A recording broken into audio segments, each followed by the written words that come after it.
저희 교회에서 주일마다 들으시는 말씀이 전에는 주로 이제 시리즈로 묶어서 주제별로 이렇게 나간 적이 있었고, 성경 말씀을 차곡차곡 또 강의한 적도 있었고, 한 11년 동안 한비전 강단에서 말씀이 선포되면서 많은 방법들이 동원됐습니다. 근데 금년 들어서 주일날 각기 다른 설교를 하는 것 같습니다만 맥이 한 가지입니다. 그래서 들으시는 분들 이제 붙잡으실 수 있습니다. 그래서 부활절 이전 고난주간 그 이전부터 시작해서 본문 말씀은 성경 전체 구약과 신약을 왔다 갔다 했습니다만은 분명한 것은 하나님께서 예수 그리스도를 이 땅에 보내주시어서 하신 일이 무엇이며 그 결과로 말미암아 우리는 어떠한 삶을 살게 되었는가, 복음에 대해서 쭉 말씀을 나누었고요. 우리 지난주에는 구약 성경 말라기서 맨 마지막 절 세 절, 그러니까 말라기서 4장 끝에 세 절을 통해서 어떻게 하나님의 소원이 무엇이냐, 그것을 말라기라는 선지자를 통해서 아비들의 마음을 자식에게 돌이키고 자식들의 마음을 아비에게 돌이키는 것. 그러면서 우리는 지난주에 말씀을 나눴을 때 사람의 마음을 돌이켰다는 얘기는 마음이 다른 곳으로 나갔다는 얘기고, 다른 곳으로 향해 있는 마음이 회복되기 전에는 돌이켜지지 않는다. 그것을 예수 그리스도가 이 땅에 오시면서 돌이켜진다. 그 돌이킴의 시작이 무엇이냐면 우리의 마음이 세상을 향했다가 야욕을 향했다, 다른 것을 향했다, 하나님께 돌이킴으로부터 시작된다. 그래서 가정 안에서 아버지가 하나님을 닮은 아버지가 되고, 경건한 아버지가 되고, 자녀가 하나님을 닮아가는 자녀들이 되어서 가정 안에 하나님의 은혜가 임하면 가정이 회복된다. 그래서 우리에게 중요한 것은 우리의 마음을 빼앗겼던 그것이 하나님께 다시 돌이키게 될 때, 우리가 예수 그리스도로 말미암아 하나님의 아버지를 사랑하고 돌이키게 될 때 모든 것은 회복되어진다. 회복에 대해서 우리 같이 말씀을 나눴습니다. 오늘은 말씀을 계속으로 보시면 됩니다. 그러니까 마찬가지로 예수님을 믿는 사람에게는 무슨 일이 일어나나 하는 적용을, 우리 지난주에는 나도 회복되고 가정도 회복된다는 적용이 있었다면은 오늘은 정말 예수님을 믿는 사람이 삶을 살아가면서 어떻게 살아야 되냐 하는 것에 대해서 오늘 말씀을 나누게 됩니다. 오늘 본문 말씀이 로마서 8장입니다. 어떻게 보면 1장에서 8장까지 훌떡 뛰어넘어와서 말씀을 나누니까 갑자기 그냥 어떤 섬처럼 딱 떨어진 말씀인가 생각하시겠지만, 우리 복음을 생각하시면서 그 전주에 전해졌던 고난의 주간, 부활 주간, 그 뒤에 전했던 말씀들을 생각하시면서 잊어버리신 분은 한번 더 들으시기 바랍니다. 가끔 주일 설교 말씀을 5번, 6번 듣는 분 계신데 그런 분이 제가 제일 무섭긴 해요. 두렵긴 한데 그래도 그런 분들에게 더 은혜가 되는 것이 기억이 되실 겁니다. 우리 많은 경우에 말씀을 일주 지나가는 말씀이 아니라 그 말씀이 내 마음에 떨어지고 내 삶에 떨어져서 이루어질 수 있도록 그런 희망을 가지고 좀 말씀을 대하는 여러분 같이가 되었으면 좋겠습니다. 오늘 로마서 말씀은요, 물론 8장이니까 7장에서 계속됩니다. 사도 바울이란 사람이 로마서를 썼는데요, 사도 바울은 원래 율법주의자입니다. 그래서 유대인으로서 유대 율법을 믿음으로 율법주의자로 살았던 사람입니다. 우리가 되게 많이 혼동합니다. 율법과 율법주의자는 완전히 다른 것입니다. 율법은 하나님께서 이스라엘 백성을 애굽 땅에서 건져내서 광야의 시내산 앞에서 자기 백성으로 언약식을 맺을 때, 언약식을 맺고 그들이 자기 백성이 되었을 때 첫 번째 하신 일이 뭐냐면 그 백성에게 사는 법을 주신 거예요. 하나님의 백성은 이렇게 살아라. 하나님은 항상 그것부터 하십니다. 하나님의 백성이 거룩한 이유는 하나님이 그들에게 말씀을 주셨기 때문에 그런 거예요. 내가 주는 법도와 규례를 따라서 살아라. 그래서 십계명부터 시작해서 모든 법과 규례를 주십니다. 모세를 통해서. 그것이 율법입니다. 하나님을 따라 사는 삶의 길이입니다. 그러니까 율법 안에는 하나님의 마음이 들어있고 하나님의 거룩하심과 그분의 선하심과 사랑을 사랑하심과 이웃 간의 배려와 모든 것이 들어가 있습니다. 그런데 후일 유대인들이 어떻게 되냐면요, 율법만 지키면 하나님을 기쁘시게 할 수 있고 천국도 갈 수 있고 다 될 수 있기 때문에 인간이 지킬 수 있는 것만 주셨다 해서 율법을 조목조목 나눠서 세항들을 다 만들어서 이것만 지키면 다 지킨다 하는 인간적인 방법으로 그것을 개발하기 시작하면서 율법을 스스로 지켜내므로 하나님의 의에 이르는 단계에 들어갈 수 있다는 가정을 하게 됐던 것 같습니다. 이들이 무엇을 했냐면 그렇게 만드는 세목 조항들을 다 지킴으로 말미암아 그런 사람만 의롭다는, 문제는 뭐냐 하면 그렇게 다 율법 자체를 지킬 수 있는 사람이 없다 하는 것을 생각지 않고 간 것이 율법주의자들입니다. 그러다 보니까 그들이 이제 빠져야 될 올무에 빠지게 되는데, 그것이 뭐냐 하면 조금 열심히 할 때 뭐가 좀 내 삶 안에서 율법이 다 지켜지는 것 같을 때는 우쭐해서 그렇게 지키지 않는 사람들을 비난하고 정죄하게 됩니다. 교만해진 거죠. 잘 안 될 때는 깊은 정죄감에 빠지고 깊은 회의감에 빠지게 됩니다. 나는 지킬 수가 없고 안 되는구나, 정죄감에 빠지게 되는 거죠. 그러면서 그것을 갖다가 마치 신앙이 좋은 것처럼 사람들 앞에서는 외식을 하게 되었다. 그렇게 나오게 된 것이 뭐냐면 사람들 보는 앞에서는 엄청나게 경건한 신앙인인 것처럼 자신을 보이고 옷을 입고 말하기도 하고 사람들에게 보여지는 신앙을 많이 하게 되었다. 그래서 예수님께서 오셨을 때 그런 율법주의자를 보고 신랄하게 지적하신 것이 뭐냐면 너희들이 밖과 안이 다르다. 마음속이 하나님을 닮아가고 하나님을 기쁘시게 해야 되는데 마음속에는 음란한 것, 욕심, 정욕 뭐 이런 것들이 가득 차 있고 시기심, 경쟁심 뭐 그런 것들이 가득해 있는데 너희들이 행동으로는 마치 하나님의 거룩한 백성인 것처럼 모양을 보여서 하나님을 오히려 힘드시게 한다. 그리고 분노하셨어요. 율법주의자들이 빠진 함정에 빠진 것은 율법을 인간이 지켜 스스로 의롭게 될 수 있다는 함정에 빠진 거죠. 그러면 사람은 변할 필요가 없고 하나님이 필요하시다는 걸 사람이 드리기만 하면, 그렇게 행동하기만 하면 하나님의 요구 조건을 만족시킬 수 있다는 오류에 빠지게 됩니다. 그런데 사도 바울이라는 사람이 예수님 오신 시절에 율법주의자였습니다. 유명한 선생 밑에서 훈련받고 그런 율법주의자가 되어서 율법주의자를 섬기고 있었는데 예수님을 만나게 됩니다. 그가 예수님을 만나고 나서 한 고백이 바로 로마서입니다. 무엇이 다르냐 하는 것입니다. 복음과 율법, 율법과 복음. 그래서 로마서를 많은 분들이 뭐라고 말씀하세요? 참 어려운 책이다. 많은 사역자들도 그렇고 많은 성도님들도 그렇고 참 때에 따른 사도 바울의 논리력이 너무 강해가지고 힘들다. 말씀을 곧바로 잘 이해하기가.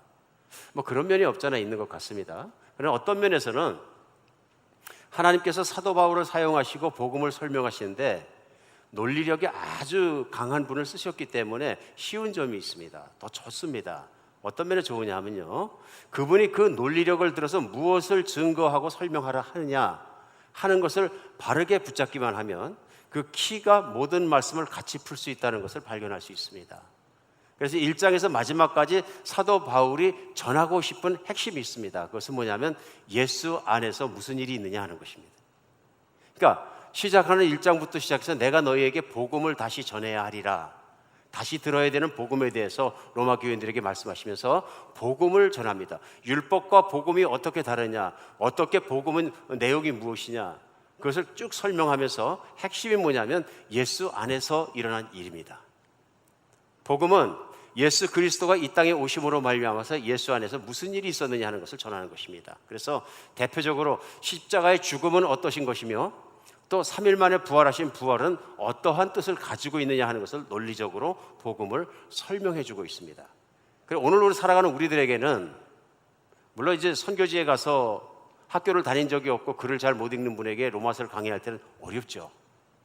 여러분 생각이 되십니까? 어렵죠. 논리적으로 설명을 해야 되니까 그림으로 전하고 막 그래야 되는데, 그러나 학교 교육을 많이 받았고 그런 우리들에게는, 특별히 한국 분들에게는 공부를 열심히 하셨기 때문에 한국 분들에게는 하나님이 주신 은혜라고 저는 믿습니다.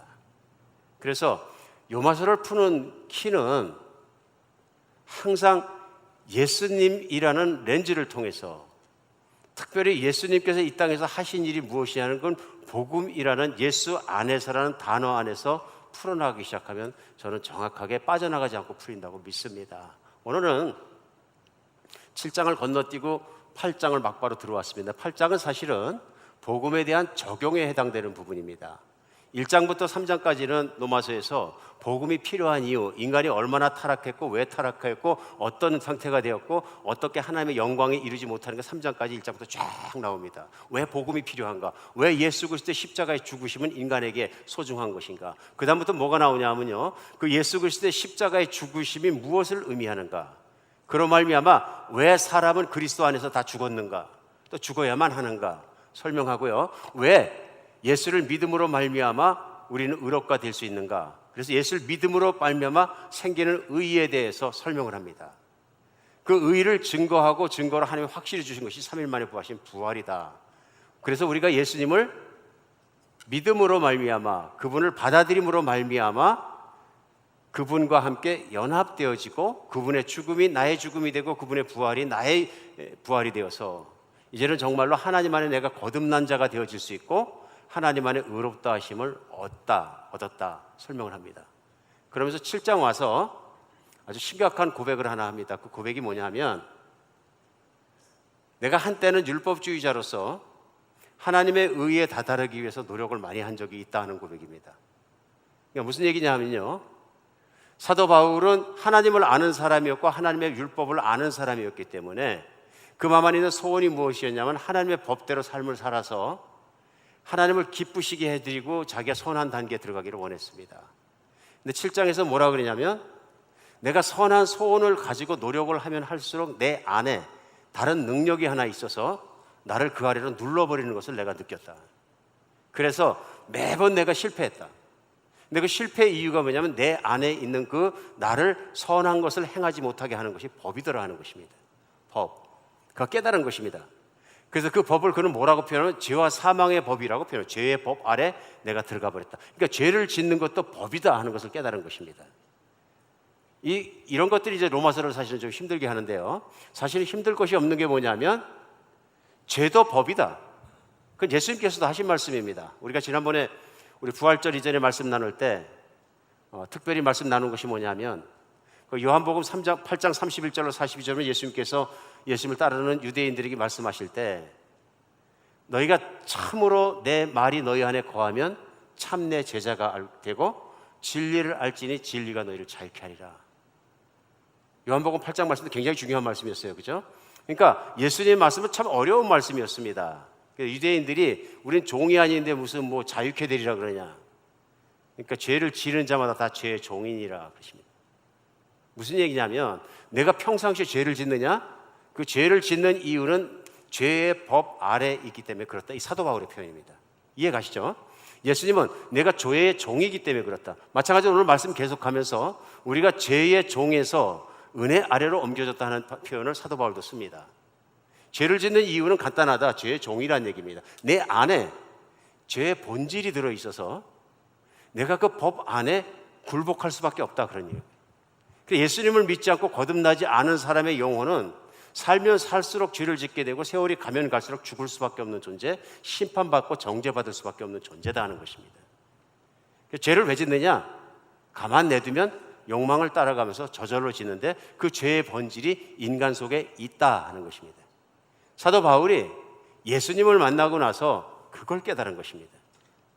과거에 왜 그렇게 안 됐는지, 왜 그렇게 힘들었는지, 하나님 앞에 기쁠 수 없었는지 생각해 보니까 내 안에 있는 죄의 법 아래 내가 눌려 있었다 그런 얘기입니다. 내 욕망을, 내 욕구를, 내 음란함을, 내 안에 있는 것들을, 내 경쟁심을, 내 시기심을, 이웃 것을 탐하지 마라. 그런데 좋은 걸 보면 갖고 싶은 마음들을 내 힘으로 제어할 수 없었던 것은 왜 그러냐면은 그게 법이기 때문에 그렇다. 자연의 법칙이 있는 것처럼 죄에도 법칙이 있더라. 자연의 법칙을 난 이길 수 있다 그런 사람은 없어요. 그죠? 가끔 한 번씩 그런 사람이 있는데 이제 제정신이 아니신 분이시죠. 나는 그래서 나는 부양을 할 수 있는 능력이 있기 때문에 마천루에서 뛰어도 괜찮다. 엠파이어스를 뛰면 어떻게 됩니까? 증명하게 되죠. 그에게 그런 능력이 없다는 것을, 자연이 세다는 법이기 때문에 그렇습니다. 성경은 인간이 죄를 짓는 것이 죄의 법이다 말씀하십니다. 그러면서 사도 바울이 로마서 7장 24절에 마지막으로 한 고백이 아주 유명한 고백이 있습니다. 어후라 나는 곤고한 사람이로다.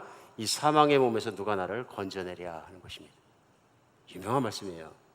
이 말씀 때문에 해석하면서 분분하기도 하긴 합니다. 나는 참 피곤하고 괴로운 인생이다 그런 얘기입니다.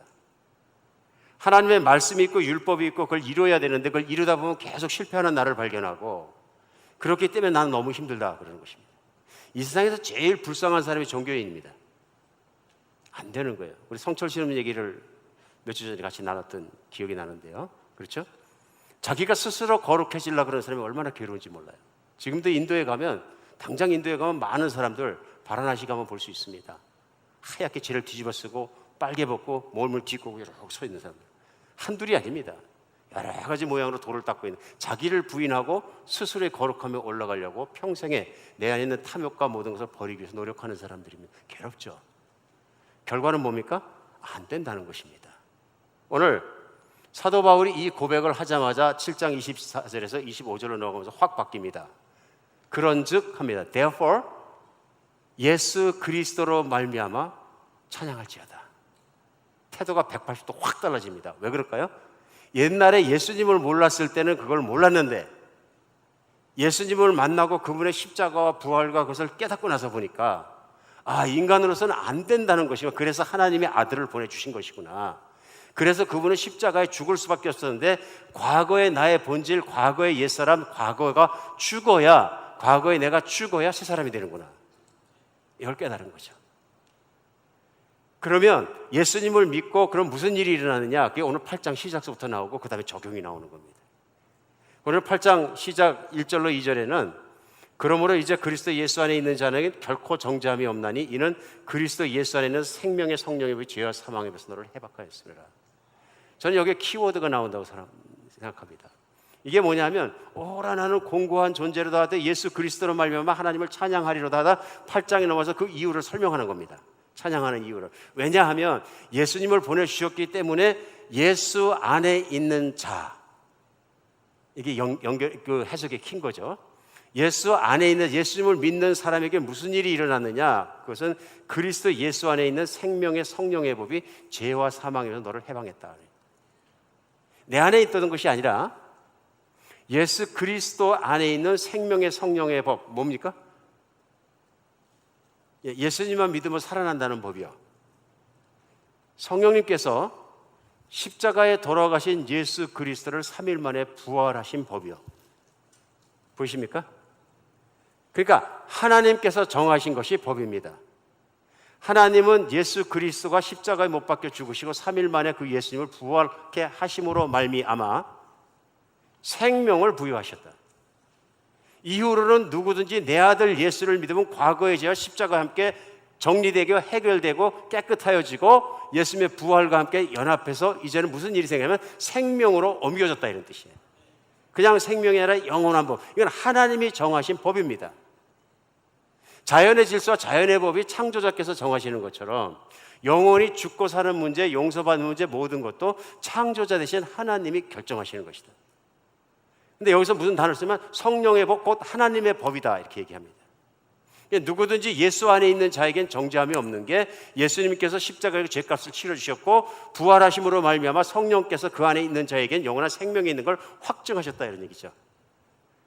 1절, 2절은 교리적 설명입니다. 7장에서 자기가 오란 공고한 존재를 깨달았는데 예수님 만나고 나니까 자기가 찬양하게 된 이유, 예수 안에 있는 자에겐 정죄함이 없는데 이제는 과거의 죄로부터 내가 해결되었고 새 사람이 되어서 하나님을 섬기는 자, 새 생명을 가진 자가 되었다. 그래서 예수 안에 있는 자는 그럼 어떻게 살아야 되냐? 왜 성령의 법이라 성령자를 넣느냐? 이게 중요합니다. 성경 안에서 로마서가 계속 오다가 예수님의 십자가, 예수님의 부활, 예수와 함께 예수 오다가 8장에 오니까 성령 안에서 성령이 탁 등장을 합니다. 그리고 우리가 기억하는 것은 사도행전을 우리가 같이 말씀을 나눴을 때 예수님께서 제자들에게 하신 또렷한 말씀은 뭐냐면 한 가지예요. 성령이 오시기까지 꼼짝 말고 여기 기다려라. 그렇죠? 우리 그걸 생각을 해야 됩니다. 왜 예수님은 제자들을 3년 반이나 가르치셨는데 그들이 무엇을 해야 될 줄도 알고 있는데 하나님 나라를 전하는 것입니다. 그런데 성령이 오기까지는 꼼짝하지 말아라. 그 이유를 딱 붙잡으셨습니까? 이유는 한 가지입니다. 이제 설명이 나오는 것이 그 내용인데요. 그리스도인이 성령의 법 안에서 살아갈 수 있는 삶의 유일한 방식은 뭐냐면 성령님만 따라 사는 것입니다. 그게 유일한 방식이에요. 생명이 살아난 사람이, 신앙이 있는 사람이 인생을 가장 잘 살고 살아갈 수 있는 유일한 방법이 한순간도 떨어지지 않고 성령을 따라 사는 것입니다. 그래서 오늘 말씀 속에서 적용을 말하면서 예수님께서 하신 그 일, 곧 복음으로 말미암아 복음을 믿고 예수 안에 있는 사람에게 기가 막힌 일이라는데 그 일이 뭐냐면 성령을 받았으므로 이제는 성령을 따라 사는 삶의 길이 열렸다는 것입니다. 그 8장이 중요한 거죠. 어떻게 사느냐? 그게 오늘 8장 1절에서 15절까지 좀 깁니다만은 오늘 본문 말씀을 좀 길게 떴습니다. 8장 1절부터 쭉 보면은 제일 먼저 사망의 법으로부터 성령 안에서 자유로워졌다 하는, 과거에 지은 죄로부터, 죽을 수밖에 없는 죄의 결과로부터는 자유해졌다 하는 것입니다. 그렇기 때문에 이제 새 사람으로 산다 하는 것입니다. 과거에는 내가 싸워서 내가 이기고 내가 죄와 싸웠으니까 계속 졌는데, 이제는 성령 안에서 성령님을 의지하면 이긴다는 것입니다. 예수님을 믿고 나서도 간혹 우리가 죄 짓지 말아야지 이제 예수 믿으니까 막 싸우려고 합니다. 싸웁니다. 그럼 얼마간은 죄 잘 안 짓습니다. 조금 있으면 죄를 짓는데 심각하게 짓습니다. 그럼 내가 예수 믿는 사람 맞는 거야? 그래서 정죄감을 갖게 됩니다. 갈팡질팡하는 거죠. 그렇죠? 이제 근데 여기서 중요한 게 있습니다. 마치 유대 율법주의자들이 율법을 내가 지킴으로 의로워지는 것처럼, 내가 다시금 예수를 믿고 나서도 하나님의 말씀을 다 지켜서 내가 거룩해지지 노력한 것은 중요한데, 말씀을 따라 사는 것이 거룩해지는 길은 맞습니다. 그런데 안 되니까 내가 사망의 법 아래 있는 것처럼 정죄감을 갖게 된다. 나 이러다가는 하나님께 버림받을 거야. 오늘 그 얘기가 아닙니다. 오늘 말씀은 뭐냐면요, 예수 안에서 사는 것은 그 성령을 따라 사는 것이다 그 얘기하는 겁니다. 그래서 오늘 두 번째 알아야 되는 건 생명의 법이 성취되었다 그럽니다. 3절 4절입니다. 율법이 육신으로 말미암아 연약하여 할 수 없는 것을 하나님은 하시나니 곧 죄로 말미암아 자기 아들을 죄 있는 육신의 모양으로 보내어 육신의 죄를 정하사 육신을 따르지 않고 그 영을 따라 행하는 우리에게 율법의 요구가 이루어지게 하려 하심이라. 이 말씀이 굉장히 중요한 것 같습니다. 어떻게 살아야 된다고요? 이제는 예수님께 이 땅에 오셔서 과거의 죄를 해결해 주시고 십자가에 죽으시고 나의 옛사람도 예수님께 죽어서 그 죽음과 연합된 사람, 곧 그리스도인들은, 그렇죠? 과거에는 자기의 타락한 육신의 본질을 따라 살아서 음욕과 욕심과 모든 것을 따라 살아서 세상 사람을 따라가는 삶을 살았던 옛사람에서 새 사람이 되었으므로 새 사람이 살아가는 길은 한 가지인데 그 영을 따라 행하라는 것입니다. 내가 죽었으면 그 다음부터 살아가는 길이 뭐냐면 성령을 따라 살아라 그런 얘기입니다. 4절에는 성령을 따라 살으면 이루어지는 게 있는 게 뭐냐, 율법의 요구가 이루어지게 하신다. 쉽게 설명하겠습니다. 예수님이 이 땅에 계셔서 육신 가운데 사역하실 때 예수님을 끌어가신 분은 성령님이십니다. 성령의 감동에 따라, 성령의 이끄심을 따라, 때때로는 광야에 나가서 40일 금식기도 할 때도 성령의 이끄심을 따라 마귀에게 유혹을 당하시고요. 이 모든 일에 선도하시고 인도하시고 끌어가신 분은 성령님이십니다. 이 모든 일을 계획하시고 모든 일을 진행하신 분은 아버지, 하나님 아버지시고요. 그리고 우리 하나님은 성부와 성자와 성령 삼위일체 하나님이신데, 삼위일체 하나님이 한 가지 일도 어떤 것도 홀로 하신 일이 없습니다. 같이 가시는 겁니다. 근데 이 일을 일어나게 하신 분이 성령님이세요. 그래서 예수님이 이 땅에 계시는 동안에 모든 하나님의 법, 곧 말씀을 갖다 그대로 다 지킬 수 있는 의의 길을, 십자가를 순종하기까지 다 이루게 하시고 그 길을 걸어가시면 성령님이세요. 그러니까 이제 예수님이 승천하고 나서 예수님께서 제자들에게 말씀하신 것처럼 성령이 오시면 너희를 진리 가운데로 인도하시리라. 성령이 오시면 너희를 하나님이 기뻐하시는 그 길, 곧 율법을 이루어지는 길로다가 나를 인도하신 것처럼 인도하실 것이다. 그래서 이제 성령이 오셨기 때문에 사도 바울이 전하는 것은 무엇이냐 하면요, 그 성령님을 따라가는 자에게 율법의 요구 조건이 이루어진다는 것입니다. 우리가 왕왕 생각할 때 반율법주의자가 될 수 있습니다. 그러니까 율법주의자도 나쁜 것이고요, 반대로 반율법주의자도 나쁜 것입니다. 그러니까 어떤 게 반율법주의자냐면, 율법은 과거에 이스라엘 사람들에게 주어서 하나님이 지키기 위해서 지키지 못한 말씀을 힘들게 했던 말씀이므로 안 지키면 된다, 우리 예수만 믿으면 된다. 이건 반율법주의입니다. 성경 반대입니다. 이런 분은 이단입니다. 이해하시겠죠? 예수님은 그리 말씀하신, 내가 율법을 폐하러 오지 않았다, 율법을 완성시키러 왔다. 인간의 능력으로 율법을 지켜낼 수 없는 그것을 가능케 하는 그 능력은 너에게 나오는 것이 아니라 성령이 그렇게 하실 것이다. 오직 성령을 바라보고 성령을 따라가고 성령을 고대하고 성령 안에 생각하고 살아가고 행하는 자마다 율법이 이루어질 것이다. 내 능력이 아니라 내가 하는 유일한 일은 뭐냐면 성령만 바라보고 성령과 함께 걸어가는, 하나님과 함께 걷는 삶이 있어야 된다는 것이죠. 이걸 내가 이루겠다고 몸 유치기는 하나님과 분리돼 버리는 거죠. 그러니까 하나님이 간절히 원하시는 건 뭐냐면 하나님과 믿는 신자가 하나님의 자녀들이 하나가 되는 것입니다. 예수님이 요한복음 17장에 간절히 마지막 기도 겟세마네 기도가 내용이 나오는데요. 그 내용의 핵심이 뭐냐면 하나 되게 하소서입니다. 내가 아버지 안에 있고 아버지가 내 안에 있고 우리가 하나인 것처럼 아버지요 나를 믿는 그들이 우리 안에 있게 해서 그들로 우리와 하나 되게 하소서. 이게 무슨 기도입니까?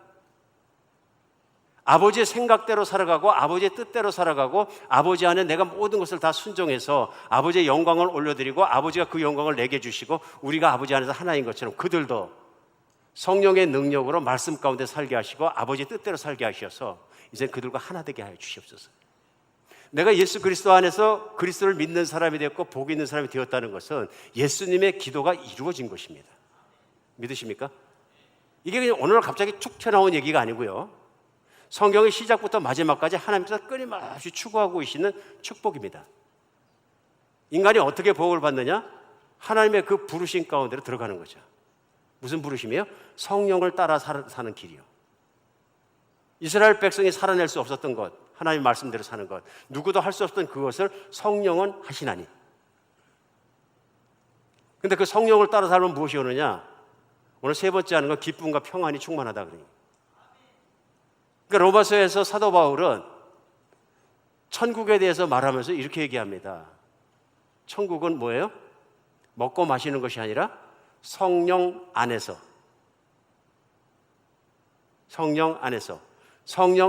하나님이 주시는 기쁨과 희락이라는 거예요. 평안과. 근데 그 앞에 중요한 게 있어요. 성령 안에서. 그래서 오늘 5절 6절은 이렇게 설명합니다. 육신을 따른 자는 육신의 일을, 영을 따른 자는 영의 일을 생각하나니 육신의 생각은 사망이요 영의 생각은 생명과 평안이라. 예수를 믿는 사람은 그 안에 성령이 계시고 성령이 계신 사람은 있는 사람은 성령님만 따라 사는 게 삶의 유일한 방식이다.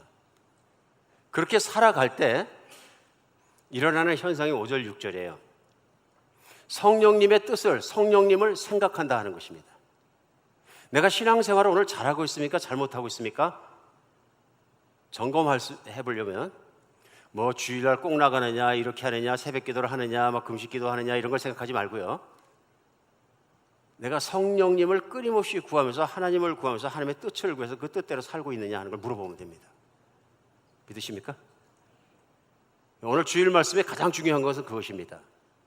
그러니까 이스라엘 백성이 출애굽해서 광야에서부터 배우기 시작해서 가나안 들어갔으나 그 이후까지로 하나님께서 살기 원하시는 삶의 방식이 하나예요. 하나님의 말씀을 듣고 좌로나 우로나 치우치지 말고 순종해서 끝까지 사는 거예요. 이스라엘 백성이 구약성경에서 이걸 못한 거예요. 왜 못했어요? 욕심, 욕망, 음란함, 이웃 것을 탐하는 것, 세상 사람을 따라가려는 것, 하나님을 따르지 않고 그것 때문에 결국은 좌로 우로 치우쳐서 우상도 섬기게 되고 망가졌더라. 이게 구약성경의 메시지입니다. 오늘 사도 바울은 그것을 깨닫고 예수 그리스도를 믿고 성령의 인도하심을 받고 그 안에 살아가는 것이 무엇인가를 적용하면서 8장에서 크리하게 전하고 있는 겁니다. 근데 여기서 중요한 건 육신을 따르는 자는 육신의 일을, 영을 따르는 자는 영의 일을 생각한다는 생각이라는 단어입니다. 생각이 얼마나 중요한 겁니까? 사람이 생각이 그러하면 그 위인이 그러하고, 음란한 사람은 머릿속에 그 음란한 생각이 많이 있고요, 탐욕스러운 사람은 돈에 대한 생각으로 꽉 차 있습니다. 그 사람의 생각에 무엇이 차 있는가를 보면 그게 그 사람이라는 얘기입니다. 그렇죠? 근데 육신의 생각은 사망이고 영의 생각은 생명과 평안이다. 그래서 파스칼은 사람은 생각하는 갈대라 그런 것이죠. 연약하기 때문에 이렇게 생각하면 이렇게 되고 저렇게 생각하면 넘어진다. 인간이 연약하다는 것이 분명한 게 뭐냐면 진리를 모르면 연약한 것 같습니다. 진리를 알면 진리만 따라갑니다. 근데 인간이 안다는 진리는 그동안 시대를 통해서 좌충우돌했습니다. 좌로 휙, 우로 휙. 여러분과 제가 살고 있는 이 세상의 가장 이데올로기고 이론상으로 삶에 영향을 직접 많이 미친 건 두 명의 생각입니다. 하나는 아담 스미스라는 경제학자입니다. 1770년대에 그가 책을 냈는데 국부론이라는 유명한 경제학 책. 자기는 경제학이라고 믿었는지 모르지만 깨달은 걸 냈습니다. 근데 아담 스미스가 1700년대 그때 책을 냈을 때 그 국부론이 오늘날 자본주의 경제와 모든 것의 시작이 됩니다. 시작이요. 근데 그의 생각이 무엇이냐면 르네상스 시대인데요. 그 18세기 르네상스 시대는 그들이 추구했던 게 뭐냐면 하나님으로부터 탈출이에요. 유럽이 17세기 그 이전까지는 지금도 관광 가보면 유럽의 교회만 찾아다니게 되는데요. 그러니까 17세기 이전에 교회 없이는 유럽을 볼 수가 없었습니다. 기독교가 그만큼 번성했던 것이죠. 그런데 르네상스, 인본주의 혁명 뭐 이런 운동이라는 게 결국 뭐냐 하면은 하나님으로부터 탈출하자예요. 어디로요? 인간 중심으로 돌아가자. 인간은 세상의 중심이고 인간이 센터라는 사고방식을 갖기 시작하면서 인본주의 혁명이 시작된 겁니다. 대표적인 게 아담 스미스의 국부론입니다. 하나님을 세상으로부터 빼어놓고 제해놓고 생각을 해보니까 인간이 가장 행복하게 잘 살 수 있는 걸 인간이 개발하면 되는 거지. 그래서 나왔던 아이디어가 뭐냐면은 경제에 대한 것입니다. 그래서 그가 주장한 것은 각자 알아서 자기 욕심대로 자기 이익대로 최대한 몸부림치면, 과거의 신앙 속에서는 욕심을 절제하고 뭘 이런 것들을 다 해야지 덕스러운 사람이고 이런 것이 다 있었는데, 도덕에 있었고 윤리에 있었고, 아담 스미스가 무슨 얘기냐면 그렇게 살지 말고 욕심대로 이익을 최대한 추구하도록 몸부림치게 내어두라, 자유롭게. 그럼 어떤 일이 일어나냐면 보이지 않는 손이 시장에 작용해서 세상이 어떻게 했든지 잘 발전할 것이다. 잘 살고 싶은 욕망들이 뭉쳐서 살아가기 때문에 그것이 계속 뭉치면서 경쟁이 일어나고, 그 경쟁이 산업을 일으키고 재화를 일으키고 재화가 또 돌아가고 또 유통이 되고, 그러면서 시장이 부강해지고 보이지 않는 손이 전 세계를, 각 국가를 잘 살게 하다. 국부론입니다. 이해 가십니까? 이게 자본주의 이론의 핵심에 깔려있는 생각인 거죠. 그러니까 실제로 그래가지고 황금 만능주의에 서구가 빠집니다. 유럽이요. 너나 할 것 없이 도덕, 윤리 이런 건 관계없고요. 부자만 되면 되니까 그때부터 이런 게 서구 열강들이 힘이 있으면 너나 그래서 제3세계, 그때 당시에는 개발되지 않은 남미 여러 나라를 뛰어들어서 착취하기 시작하고 식민지를 지배하기 시작하고 인도를 지배하고 동남아시아를 지배하고, 이 모든 지배가 왜 일어나냐면 이런 경제적인 사고방식부터 시작된 겁니다. 한 사람 아담 스미스에서 시작된 사고방식입니다. 그래서 나온 게 뭐냐면 자본주의이고 지구촌의 생태계 환경이 막 파괴되기 시작하고 황금 만능주의, 무분별한 자본주의가 이미 18세기부터 시작이 된 거죠. 그 꽃이 여러분과 제가 살아가는 시대에 피는 겁니다. 문제는 뭐냐 하면요, 경쟁을 통해서 부자는 되었고요, 편리해졌습니다. 더 인간스러워지진 않았습니다. 어떤 면에서 잔인해졌습니다. 잔인할 만큼 이기적입니다. 부는 자꾸자꾸 더 작은 숫자에게 몰리기 시작하고요, 전체의 부를 소수의 10%, 20% 갖고 있다는데 이제는 1%, 2%의 숫자가 세계 전체의 부를 움켜쥘 수 있는 모멘텀까지 밀고 들어가고 있는 거죠. 뭐가 깨어진 게 보이십니까? 윤리가 깨어지고 도덕이 깨어지고 오직 물질이 인간 위에 서 있는 모습을 보게 되는 것입니다. 물질이 인간 위에 서면 안 됩니다. 물질 때문에 인간이 웃고 울고 죽고 살고 이렇게 돼서는 안 되는 것입니다. 무서운 일이죠. 반대가 일어났죠. 칼 막스라는 사람이 그런 이론에 반대해서 나온 게 뭡니까? 결국은 그 당시에 지배계급이었던 기독교 계층과 지배계급이었던 가진 자들이, 자본주의들이 못 가진 자의 민중을 착취해서 그런 일을 하기 때문에 반대 세력이 일어납니다. 그렇기 때문에 그런 자본주의와 기독교 세력을 들러 엎어버려야 되는데, 프롤레타리아, 곧 무산자 계층, 갖지 않은 자들이 일어나서 엎어버려야 세계는 살만한 곳이 된다. 아담 스미스가 얘기한 대로 가진 자끼리 경쟁을 해서 자꾸 더 잘 사는 자가 잘 살게 되면 이제 경제가 돌아가고 잘 살게 되는 것이 아니라 그것을 갖지 못한 자가 뒤집어 엎어야 된다. 이게 공산주의고, 그 공산주의 결과는 여러분과 제가 1900년대를 지나면서 다 경험했습니다. 오늘까지 경험하고 있고요. 그 경험이 남북 상전의 고통 속에 밀어넣고 지금도 북한은 공산주의 밑에서 끙끙 앓고 있습니다.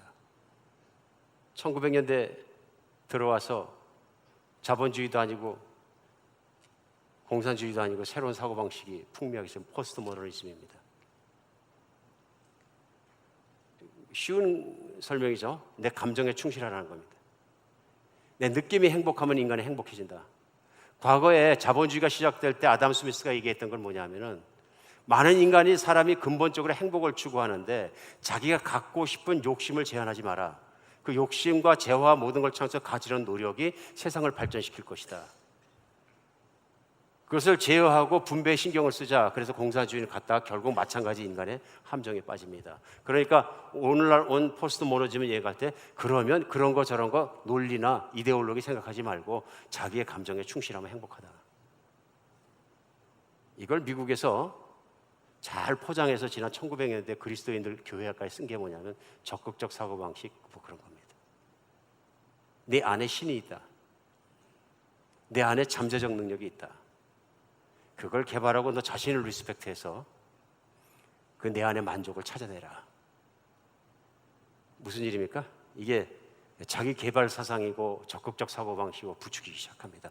어떤 면에서 교회까지 들어와서 이것이 교회를 힘들게 합니다. 왜냐하면 성경의 가르침은 또렷합니다. 오늘 무슨 말씀이냐면요, 신앙인이 사는 길은 하나밖에 없습니다. 하나님을 따르랍니다. 내 자신의 판단과 내 자신의 모든 걸 따라가지 말고 하나님 곧 성령의 임재하심과 성령의 말씀을 따라가라입니다. 근데 적극적 사고방식이나 이런 것들이 교회에 들어서 하는 일이 뭐냐면요, 내 자신을 따라가고 성취하라는 세상에서 가르침입니다. 자본주의가 변해오면서 일어난 포스트 모더니즘의 대표적인 변질의 모습입니다. 오늘 강단에서 이 말씀을 나누는 이유는 생각이란 단어입니다. 인간의 생각 속에 무엇이 들어와 있으면 무엇을 판단하게 하느냐에 따라서 그 인간의 인생이 결정됩니다. 맞습니까? 오늘 성경은 그것을 지적하시는 겁니다. 육신의 사람은 육신의 것을 생각하고 성령의 사람, 영의 사람은 성령의 것을 생각한다는 것입니다. 베니스에 살았다는 카사노바라는 사람은 하루 종일 생각해봐야 여자를 어떻게 하면 점령하느냐. 좀 고상하게 표현했습니다만 어떤 여자를 만나면 내가 몇 시간 만에 혹은 하루 만에 이 여자를 내 것으로 정복해버릴 수 있느냐는 거예요. 그래갖고서는 100명이 넘는 여인들과 로맨스를 시대의 연애꾼 아닙니까? 이 사람 생각이 그걸로 꽉 차 있는 거예요. 증오가 많은 사람들은 증오로 차 있습니다. 한때 지금 돌아가셨습니다만 김일성이라는 북한 리더를 진짜로 싫어하는 분이 계셔갖고 반공주의자죠. 얼마나 싫어하셨냐면 이를 득득하셨는데 죽는 날만 기다렸는데 신문이 났대요. 김일성 사망. 너무 좋아서 사람들을 다 모아가지고 큰 잔치를 베푸고 큰 돈을 쓰셨대요. 3일 뒤에 오보 잘못 전해졌음 보도가 이렇게 나오니까 너무 화가 나가지고 너무 실망해가지고 화병이 실제로 들어가고 들어누워 버리시대요. 장수할 거 장수 못하시고 일찍 뜨셨는데 증오. 때때로는 우리가 증오 때문에 뭐 붙잡힐 수도 있고요. 물질에 붙잡힐 수도 있고요. 그 생각 안에 그것이 가득 차 있는 거죠. 하나님은 우리를 거듭나게 하셨을 때 우리의 생각이 새로워지길 원하셨습니다. 그래서 하신 일이 성령을 우리 가운데 주신 거죠. 여기저기 주신 것이 아니라 내 안에 주신 거죠. 그래서 어딜 찾아가야 되는 것도 아니고 내가 24시간 성령님과 함께 같이 살아가는 삶을 가능하게 하신 거죠. 같이 살아가는 거죠. 기가 막힙니다. 근데 그 삶을 살아내지 못하면 신앙생활은 잘못된 거죠. 성령이 소멸되는 것입니다. 신앙생활을 하다 보면 자신도 모르게 성령이 소멸되는 걸 느낄 때가 있습니다. 다른 사람들은 성령 충만하다 어쩌다 하나님 나라를 얘기하고 그러는데 왜 나는 현실감 없이 들리는 거예요? 내 안에 성령과 나의 관계가 불이 꺼진 겁니다. 교제가 안 되고 있는 겁니다. 오늘 본문 가운데 로마서 8장에 또 배울 수 있는 건 뭐냐면 우리의 생각이 성령을 생각하고 성령님을 따라가고 성령으로 채워지는 말미암아서 하나님을 기쁘시게 하는 삶을 살 수 있게 됩니다. 7절입니다. 육신의 생각은 하나님과 원수가 되나니 하나님의 법에 굴복하지 않을 뿐 아니라 할 수도 없습니다. 육신에 있는 자들은 하나님을 기쁘시게 할 수가 없느니라. 이게 왜 이렇게 중요한 말씀이냐면요, 우리는 예수님을 믿는다고 하면서 육신의 길을 걸어갈 수도 있습니다. 그런데 하나님이 기뻐하지 않으십니다. 하나님이 기뻐하지 않으시면 인생에 그 기뻐하지 않으시는 고통의 인생이 드러나기 시작한다는 겁니다. 한번 생각해 보십시오.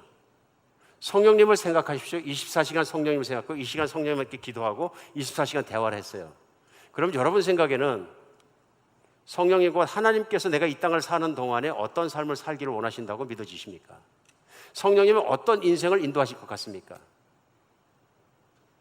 더 멋지게 생긴 남자, 더 멋지게 생긴 여자 만나가지고 결혼 외도하면서 어느 한국 시중에 많이 나왔다는 것처럼 말년을 갖다 멋있게 로맨스하고 인조하기를 원하실 것 같습니까? No.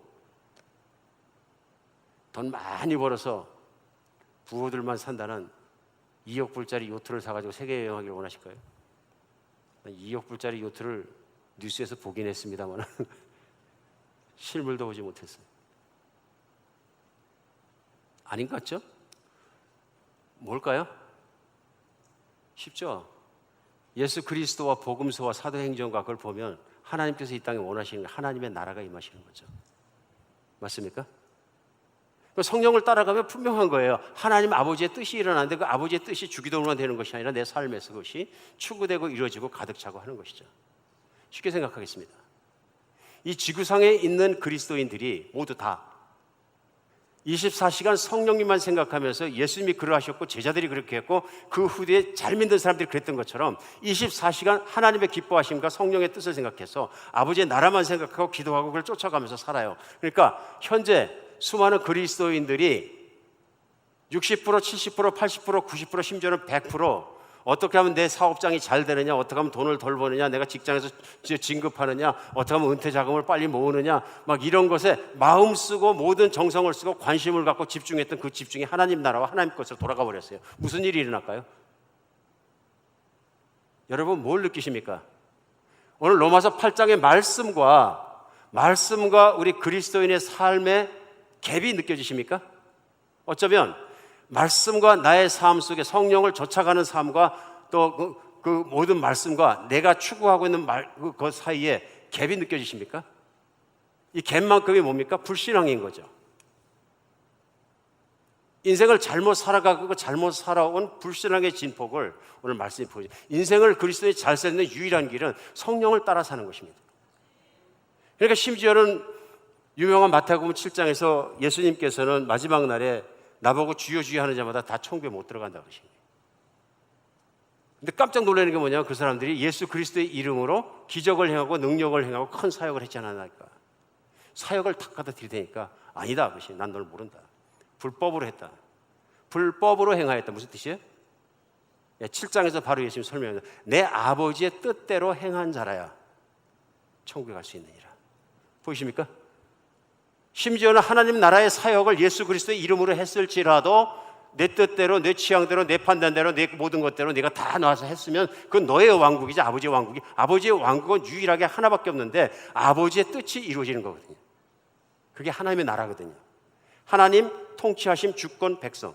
백성이 해야 될 마땅한 도리는 뭐냐면 아버지의 뜻을 따라서 살아가는 것이고 그것이 성령을 따라 살아가는 거예요. 근데 이게 너무 중요한 것입니다. 생각해보면 오늘도 우리 수많은 그리스도인들이 실족하고 잘못 가고 좌로나 우로나 치우치는 것이 뭐냐면 잘못된 가르침과 모든 걸 따라가기 때문에 적극적 사고방식, 기복신앙 막 이런 거 막 따라가는 것입니다. 성경은 한 번도 변함없이 한번 찾아보십시오. 처음부터 끝까지 인간이 복받는 유일한 길은 청종이에요. 하나님 말씀을 바르게 듣고 따라가는 거예요. 그걸 가능하게 해주기 위해서 철저하게 순종하는 예수 그리스도가 오셨고 십자가의 길을 주시고 거듭나는 길을 주시고 성령을 주셔서 성령을 따라가게 살게 하신 게 이게 복인 거죠. 내가 죽으면 천국 가는 것만 복이 아니고요. 천국은 내가 거듭나고 성령을 따라가는 순간부터 이미 시작된 거죠. 왜? 하나님이 나를 다스려 주시기 때문에 그분의 다스림 안에 살아가는 내가 천국에 있는 것입니다.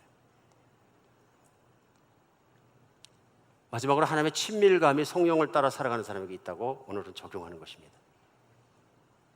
14절 15절입니다. 하나님의 영으로 인도함을 받는 사람 곧 하나님의 아들이라. 너희는 다시 무서워하는 종의 영을 받지 않고 양자의 영을 받았으므로 우리가 아빠 아버지라고 부르시느니라. 모든 사람에게 그런 것이 아니라 하나님을 예수님처럼 아빠라고 부를 만큼 가까워진 사람은 어떤 종류의 사람이라고? 14절 하나님의 영으로 인도함을 받는 사람이요.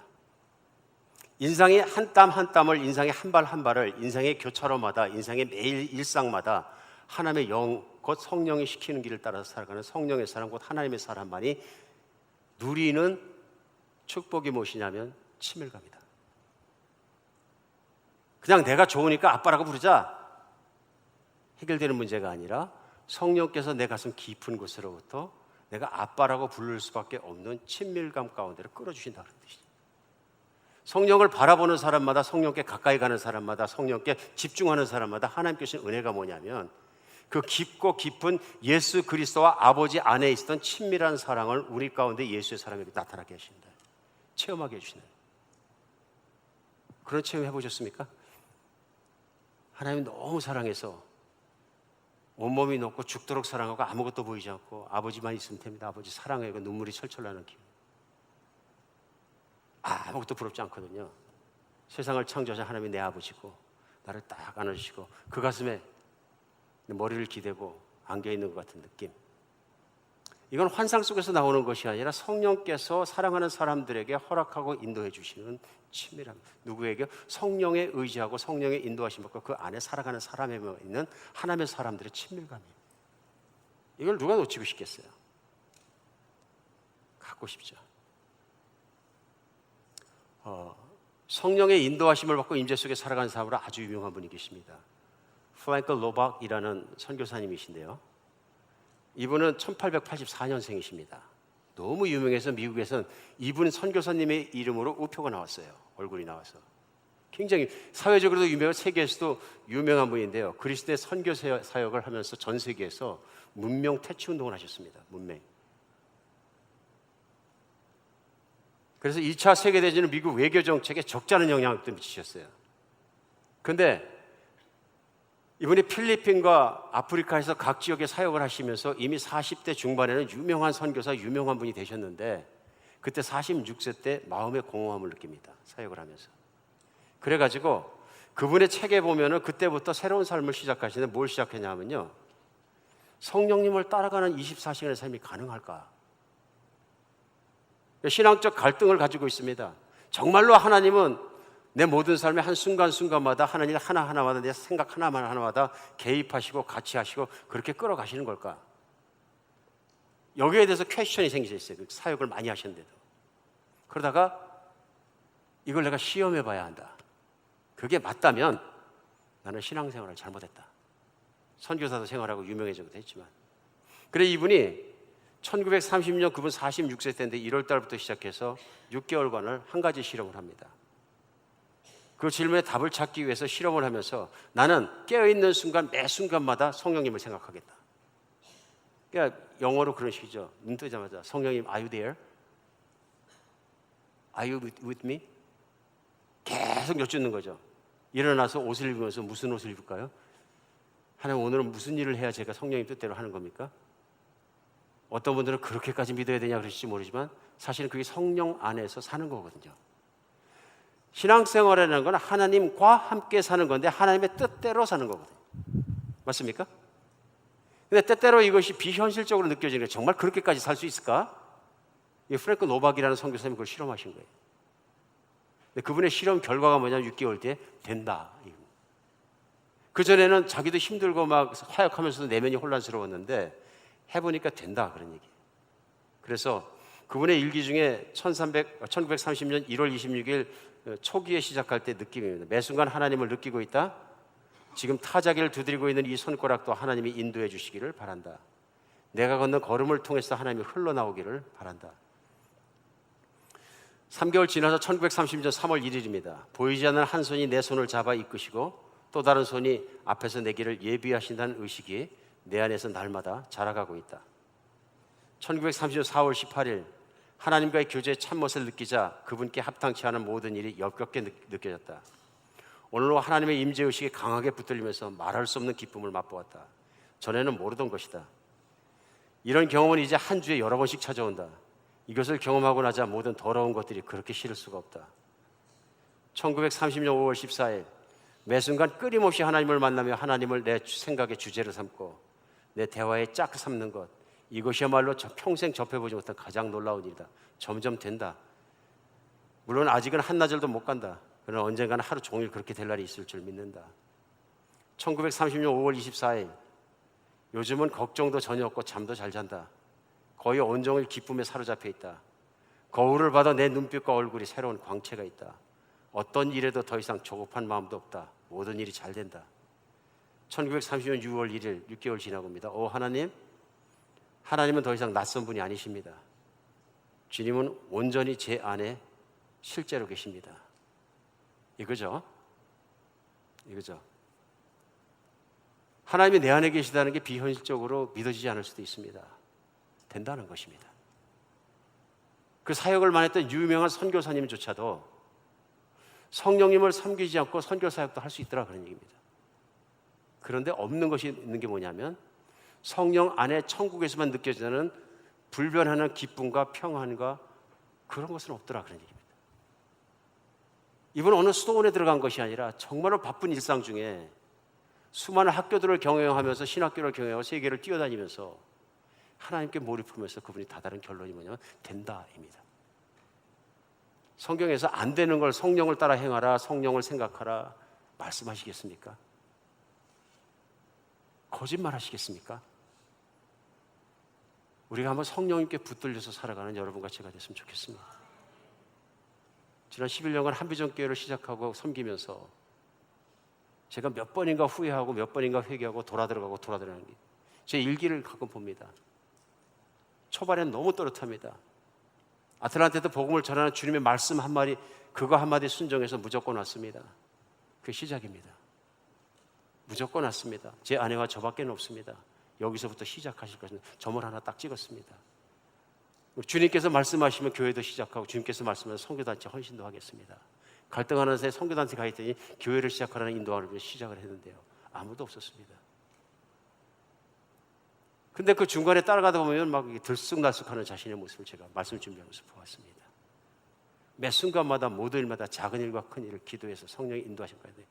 시찰 말씀을 꼬박꼬박 집어넣은 것이 아니라 이따금 내 생각과 판단과 모든 것에 삐뚤어지기도 하고 환난을 겪기도 하고 곤란을 겪기도 하고 그러면서 굴곡진 시간들을 살아온 내 모습을 보게 되었습니다. 오늘 본문을 앞에 놓고 저 신앙을 다시 점검하게 되었습니다. 하나님 정말 100%입니까? 아닌 거죠. 우리 정말 온전한 성령의 사람이 되는 여러분과 제가 되었으면 좋겠습니다. 돌아들어갔으면 좋겠습니다. 성령을 따라 사는 건 하나님을 따라 사는 거에 다른 어떤 해법도 해답도 다른 길도 없습니다.